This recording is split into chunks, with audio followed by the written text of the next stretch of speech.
Alright, ladies and gentlemen, welcome back to another video featuring the 2G Eclipse. And today we had a little unfortunate mishap happen a couple days ago. Nothing insanely serious, but just a little annoying. So let me go show you what we're dealing with today. What's up, Jinx? Alright. So here we go. Going outside. Here's the car, so you can see. And this is what happened. Boom. As you can see, something is missing, and that would be the handle right here. All I did was check to see if the door was locked. I pulled on it just like a normal person would, and then it just boop, snapped off. So yeah, can't open the door obviously from the outside. Now this car is from 1996, so the heat definitely wore it out and finally snapped off. I read that these are pretty common for this to happen, so I ordered some new ones. I don't think they're painted though, so that's kind of shitty, but no worries because this car will be getting painted at some point in the near future. So yeah, I got new ones in, so we're gonna go pop those in with the help of this bad boy right here. There we go. All right, it's hot than a mug. Boom, boom, boom. Bop, bop, bop. She lives.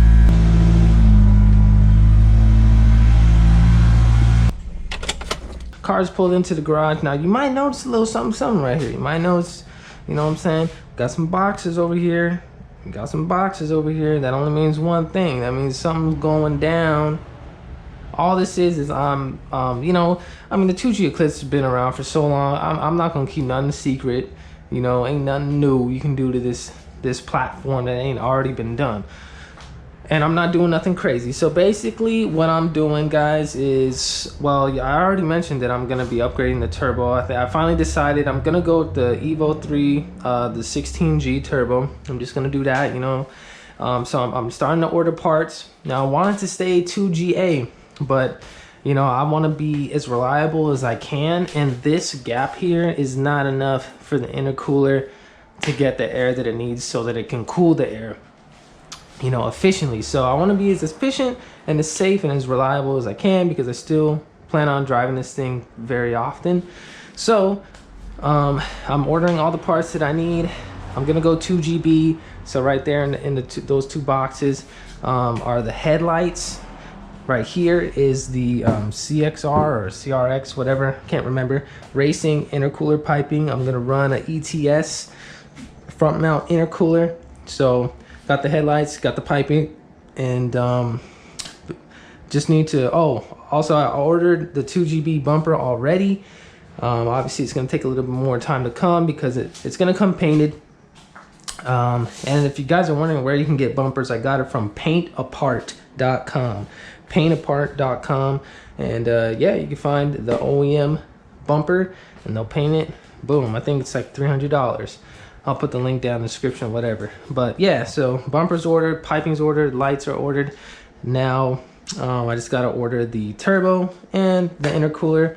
And so I'm just accumulating everything, and sometime when I got time, I will install everything. And this baby's gonna be making some juice. Wintertime's gonna be lit. Now let's get down to business. All right, guys, so here we are. Now, normally I would go online and look to see if there's a video on how to do this, but I figured, you know what, let me just try and use the manual and figure it out.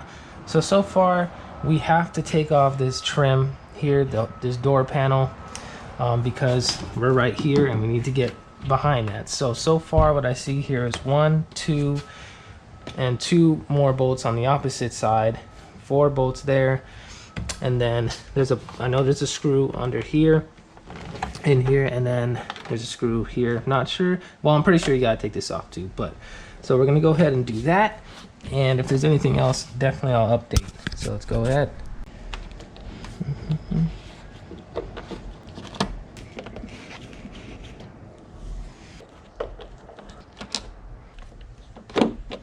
One trick I've learned when using screwdrivers is always push in on the screw and turn. Don't just turn, but push in and turn. That helps keep the screwdriver head seated in and not to strip. Always put your screws in a safe place so you don't lose them. Now there's supposed to be clips along the side, so I'm gonna use this bad boy to pry them out. Nice and easy, not forcing it. So I definitely don't want to bust nothing up. I hope I don't break these clips either. They're coming out.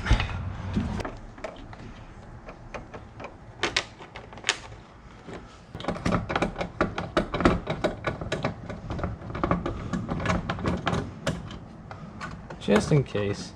Okay. All right, that should be all the screws.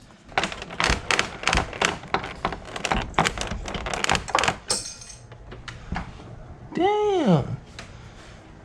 Shit's breaking in there. Oh, and there it comes. So yeah, definitely take that off. All right, let's see what we got here. Okay. She's off. And next, after you got the panel off, you're gonna have to peel this film back. Make sure your window is up. I had mine down. It's gonna be hard for me to do this with the camera on my head and even show you guys because it's pretty tight. But basically, right here, you'll see that is the locking mechanism where the key goes into. You're gonna have to remove that. There's supposed to be a clip on it, and you have to pull it out. And I'm not sure that oh, okay, mine is black. I think you can see it. It's literally right there.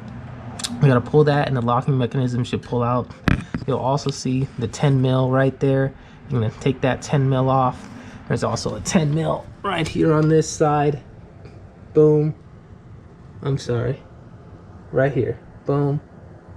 Okay, and then this rod going up attaches to the door handle. Now you're supposed to just pull it out, pull it with like a screwdriver or something, pull it towards the back of the door, and it should pop out of the little clip. And at that point, we can take this thing out. So I'm gonna give it a shot. This took a little too long, a lot longer than I wanted it to be, but let me just show you what I had trouble with. So first of all, getting this bolt off right here, tough, because it's such a tight fit. You got to fit in between the window, but I managed to get a skinny ratchet. I don't see it right here. I managed to get this ratchet in here and broke it loose. It was a little tight. So what you want to do is get these two off first, and then you can kind of pull this out a bit, and you'll be able to take out the lock mechanism. Then the hard part is this.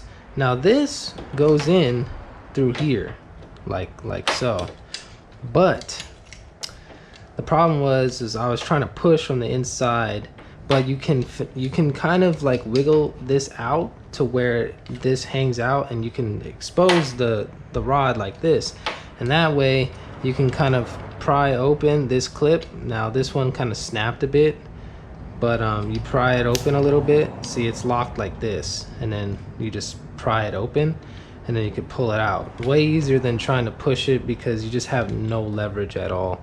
So now I can finally go and put the new one in.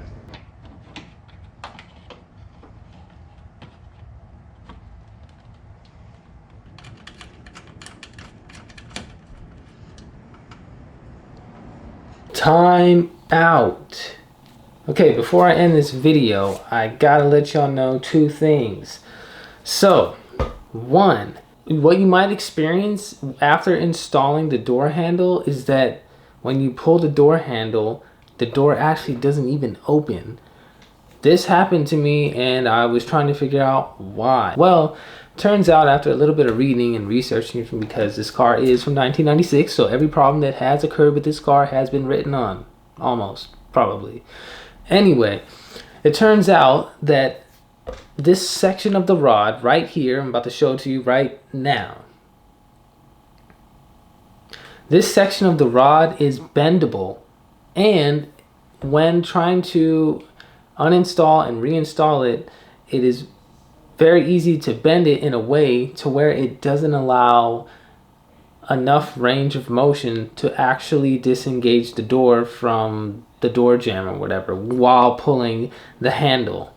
So what you'll want to do is, before actually putting everything back together, is you'll want to try to open the door from the outside. So if you can roll the window down and then, you know, reach from the outside, or you don't even have to roll the window down.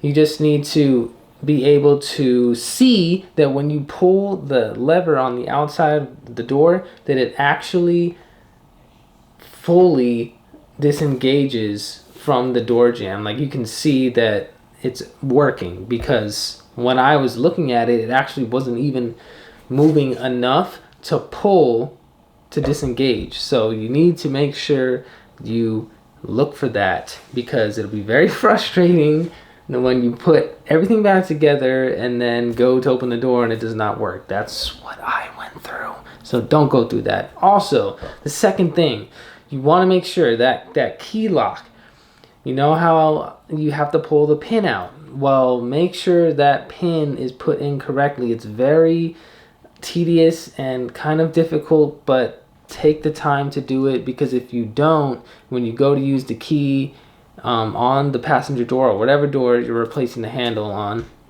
when you go to use the key and you push the key in to turn it, it's very possible, and it most likely will happen, that the keyhole will push into the door, and then you will not be able to lock or unlock the door, because it'll be stuck up against the window and it won't be able to move. Now, if it's on the passenger side, then you can still get in your car and do your thing. But if it's on the driver's side and this happens, well, you're going to be climbing into the passenger side if it gets stuck and you can't unlock the door. So those are just two things that you should definitely pay attention to. Take the time to install properly, because, well, I made those mistakes. So now I got to go back and fix them.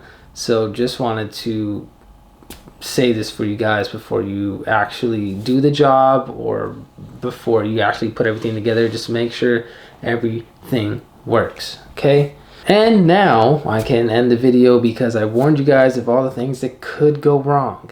I want to thank you guys for watching this. For any of you that are watching this or have watched this, hopefully it has helped you out in your quest of replacing your broken door handle on your 2G Eclipse. Because it's a pretty crappy thing to do and very tedious. You would hope that it would be simple, but it's not. As always, thank you guys for watching. Stay tuned, like, comment, and subscribe. There will be many more videos to come. And thank you again. Peace.